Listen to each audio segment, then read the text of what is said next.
Hello students, मैं हूं अभिषेक खंडेलवाल और स्वागत करता हूं आपका ग्रास रूट एजुकेशन चैनल पे। दोस्तों, आज का जो हमारा टॉपिक है वो है चैप्टर नंबर 13 जो है आपका काले मेघा पानी दे। दोस्तों, बहुत अच्छा चैप्टर है ये, जिसमें पुरानी जो रीति रिवाज है उनके ऊपर व्यंग्य किया गया है। इसके जो लेखक है वो है धर्मवीर भारती, और इस चैप्टर को भी हम लोग कहानी की तरह पढ़ने वाले हैं, और जो किताब के क्वेश्चन आंसर है उनको भी यहाँ करने वाले हैं, ताकि आप लोगों को शॉर्ट रूप में समझ में आ जाए। तो दोस्तों, अगर अभी तक आप लोगों ने चैनल को सब्सक्राइब नहीं किया है तो सबसे पहले चैनल को सब्सक्राइब कर दें और बेल आइकन को प्रेस कर दें, ताकि जैसे ही वीडियो अपलोड हो तो आप लोगों के पास नोटिफिकेशन आ जाए। दोस्तों, यहाँ सबसे पहले आपको दिख रहा होगा कि पाठ का प्रतिपाद्य एवं सारांश।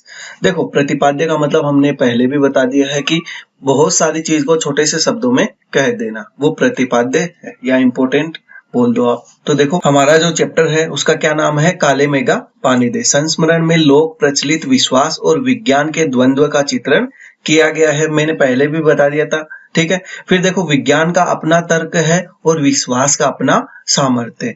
इनकी सार्थकता के विषय में शिक्षित वर्ग असमंजस में है। तो देखो, लेखक ने इसी दुविधा को लेकर पानी के संदर्भ में प्रसंग रचा है। आषाढ़ का पहला पखवाड़ा बीत चुका है। ऐसे में खेती व अन्य कार्यों के लिए पानी न हो तो जीवन चुनौतियों का घर बन जाता है। यदि विज्ञान इन चुनौतियों का निराकरण नहीं कर पाता तो उत्सव धर्मी भारतीय समाज किसी न किसी जुगाड़ में लग जाता है, प्रपंच रचता है और हर कीमत पर जीवित रहने के लिए अशिक्षा तथा बेबसी के भीतर से उपाय और काट की खोज करता है।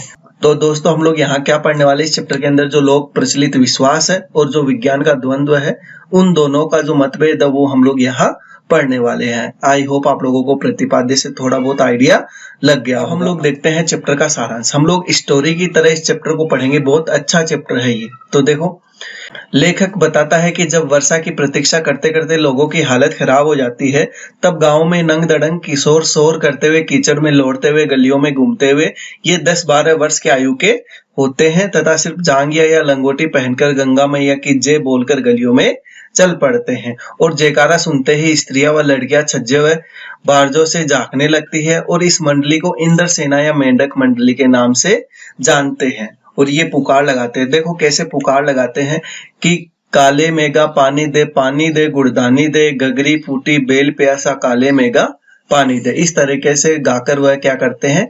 बारिश को बुलाते हैं। फिर देखो, जब यह मंडली किसी घर के सामने रुककर पानी की पुकार लगाती थी तो घरों में सहेज कर रखे पानी से इन बच्चों को सर से पैर तक तर कर दिया जाता था, और ये भीगे बदन मिट्टी में लोट लगाते तथा कीचड़ में लथपथ हो जाते। यह वह समय होता था जब हर जगह लोग गर्मी में बुनकर त्राही त्राही करने लगते थे। आषाढ़ का टाइम बताया गया है। कुएं सूखने लगते थे, नलों में बहुत कम पानी आता था, खेतों की मिट्टी में पपड़ी पड़कर जमीन फटने लगती थी और लू के कारण व्यक्ति बेहोश होने लगते थे। अब देखो, यहाँ पानी की कमी के बारे में बता रहे हैं। फिर देखो, पशु पानी की कमी से मरने लगते थे, लेकिन बारिश का कहीं नामो निशान नहीं होता था। जब पूजा पाठ आदि विफल हो जाती थी तो इंद्र सेना अंतिम उपाय के तौर पर निकलती थी और इंद्र देवता से पानी की मांग करती थी। लेखक को यह समझ में नहीं आता कि पानी की कमी के बावजूद लोग घरों में कठिनाई से इकट्ठा किए पानी को इन पर क्यों फेंकते थे। इस प्रकार के अंधविश्वासों से देश को बहुत नुकसान होता है। अगर यह सेना इंद्र की है तो वह खुद अपने लिए पानी क्यों नहीं मांग लेती? ऐसे पाखंडों के कारण हम अंग्रेजों से पिछड़ गए तथा उनके गुलाम बन गए। आई होप आप लोगों को स्टोरी समझ में आ रही होगी, और अच्छी स्टोरी है, आपको पसंद भी आ रही होगी। फिर देखो, लेखक स्वयं मेंढक मंडली वालों की आयु का था। वह आर्य समाजी था तथा कुमार सुधार सभा का उपमंत्री भी था। अब देखो, उसने समाज सुधार का जोश ज्यादा था। उसे सबसे ज्यादा मुश्किल अपनी जीजी से थी, जो उम्र में उसकी माँ से बड़ी थी। वे सभी रीति रिवाजों, तीज त्योहारों, पूजा अनुष्ठानों को लेखक के हाथों पूरा करवाती थी। जिन अंधविश्वासों को लेखक समाप्त करना चाहता था, वे ये सब कार्य लेखक को पुण्य मिलने के लिए करवाती थी। जीजी लेखक से इंद्र सेना पर पानी फेंकवाने का काम करवाना चाहती थी। उसने साफ मना कर दिया। जीजी ने कांपते हाथों व डगमगाते पांवों से इंद्र सेना पर पानी फेंका। लेखक जीजी से मुंह फुलाए रहा। शाम को उसने जीजी की दी हुई लड्डू मठरी भी नहीं खाई। पहले उन्होंने गुस्सा दिलाया, फिर उसे गोद में लेकर समझाया। उन्होंने कहा कि यह अंधविश्वास नहीं है। आई होप आप लोगों को स्टोरी समझ में आ रही होगी कि यदि हम पानी नहीं देंगे तो इंद्र भगवान हमें पानी कैसे देंगे। यह पानी की बर्बादी नहीं है, यह पानी का अर्थ है। दान में देने पर ही इच्छित वस्तु मिलती है। और ऋषियों ने दान को क्या बताया है? महान बताया है। और बिना त्याग के दान नहीं होता। और दोस्तों बहुत अच्छी लाइन लिखी हुई है इस चैप्टर की, वो देखो क्या है कि करोड़पति 2-4 रुपए दान में दे दे तो वह त्याग नहीं होता। त्याग वह है जो अपनी जरूरत की चीज को जन कल्याण के लिए दे।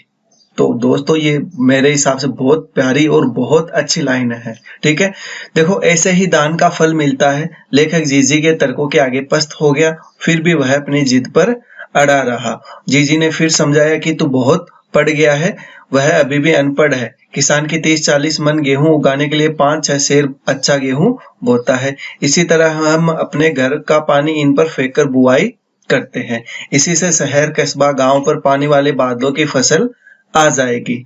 हम बीज बनाकर पानी देते हैं, फिर काले मेघा से पानी मांगते हैं। आई होप आप लोगों को पसंद आ रही होगी। फिर देखो ऋषि मुनियों ने भी यही कहा है कि पहले खुद दो तभी देवता चौगुना करके लौटाएंगे। और कहावतें ये हम लोगों ने भी सुनी होगी। फिर देखो यह आदमी का आचरण है जिससे सबका आचरण बनता है। यथा राजा तथा प्रजा, सच है। गांधी जी महाराज भी यही कहते हैं। लेखक कहता है कि यह बात 50 साल पुरानी होने के बावजूद आज भी उसके मन पर दर्ज है। अनेक संदर्भों में ये बातें मन को कचोटती है कि हम देश के लिए क्या करते हैं। हर क्षेत्र में मांगे बड़ी बड़ी है पर त्याग का कहीं नामो निशान नहीं है।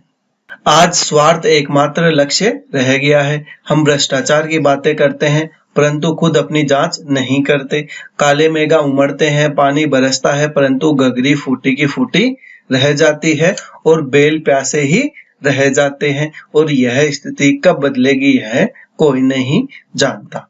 तो दोस्तों ये था हमारा चैप्टर और आई होप आप लोगों को एक आइडिया लग गया होगा कि इस चैप्टर के अंदर क्या बताया गया है। अब आप अगर इस चैप्टर को किताब से पढ़ोगे तो आप लोगों को बहुत अच्छे तरीके से समझ में आ जाएगा। इसके बाद हम लोगों ने यहाँ शब्दार्थ आप लोगों के लिए कवर कर रखे हैं। बहुत सारे शब्दार्थ हम लोगों ने यहाँ कवर रखे, जैसे इंद्र सेना मतलब इंद्र के सिपाही, कादी मतलब कीचड़, अगवानी मतलब स्वागत, जांगिया मतलब कच्चा, जयकारा मतलब नारा। तो इसी तरीके से आप पूरे चैप्टर के जो कठिन मीनिंग है उनके शब्द यहाँ से पता लगा सकते हो। तो आई होप आप लोगों को ये सारी चीजें पसंद आ रही होगी। फिर देखो हम लोग पाठ्य पुस्तक के प्रश्न देख लेते हैं।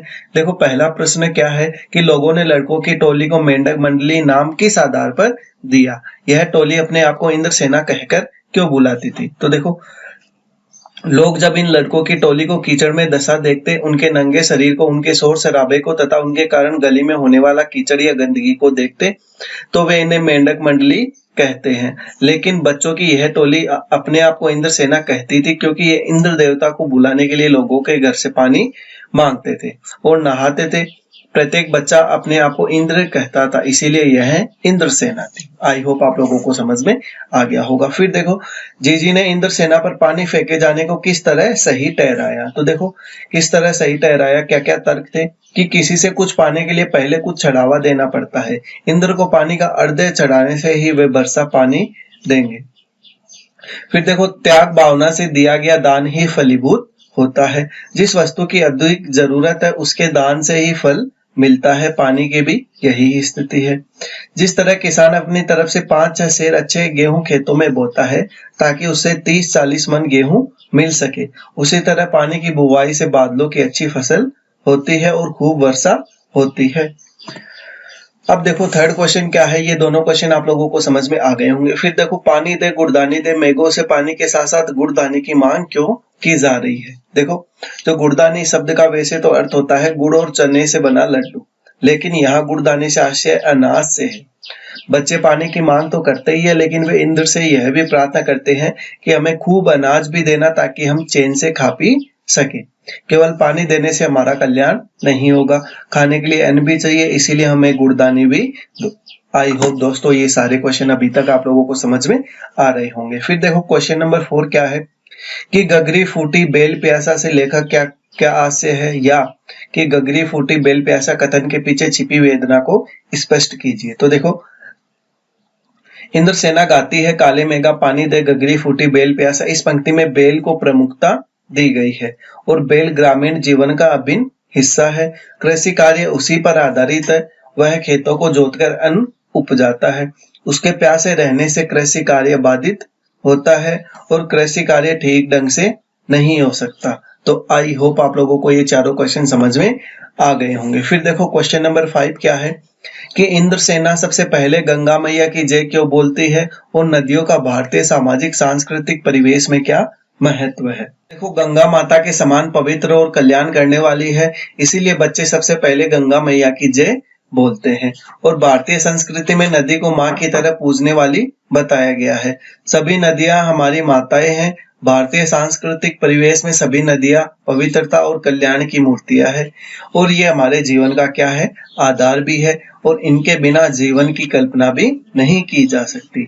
इसीलिए भारतीय समाज गंगा और अन्य नदियों को धारित्री बताकर उनकी पूजा करते हैं ताकि इनकी कृपा हमारे ऊपर बनी रहे। तो आई होप आपको ये क्वेश्चन भी समझ में आ गया होगा दोस्तों। फिर देखो प्रश्न नंबर 6 कि रिश्तों में हमारी भावना शक्ति का बट जाना, विश्वासों के जंगल में सत्य की राह खोजना हमारी बुद्धि की शक्ति को कमजोर करती है। पाठ में जीजी लेखक की भावना के संदर्भ में इस कथन के औचित्य की समीक्षा कीजिए। तो देखो इसका आंसर क्या होगा कि यह कथन पूर्णतः सत्य है कि रिश्तों में हमारी भावना शक्ति बट जाती है।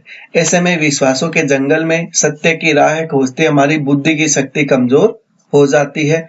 इस पाठ में जीजी लेखक को बेपनाह स्नेह या प्रेम करती है।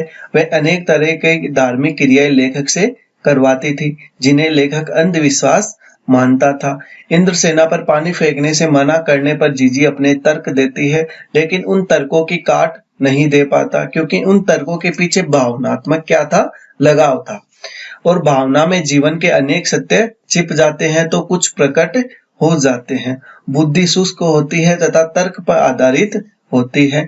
भावना में तर्क का स्थान नहीं होता, वहां विश्वास ही प्रमुख होता है और विश्वास खंडित होने पर रिश्ते समाप्त हो जाते हैं तथा समाज का ढांचा बिखर जाता है। तो आई होप आप लोगों को ये सारे क्वेश्चन समझ में आ गए होंगे। तो दोस्तों ये था हमारा चैप्टर काले मेघा पानी दे। आई होप आप लोगों को समझ में आ गया होगा और कुछ क्वेश्चन वगैरह शब्दार्थ वगैरह भी हमें क्लियर हो गए होंगे। तो दोस्तों फिर भी अगर कोई डाउट हो या कोई सजेशन हो तो आप हमें कमेंट के माध्यम से बता सकते हैं। आई होप दोस्तों आपको ये पीपीटी का माध्यम पसंद आया होगा, तो कमेंट करके जरूर बता देना।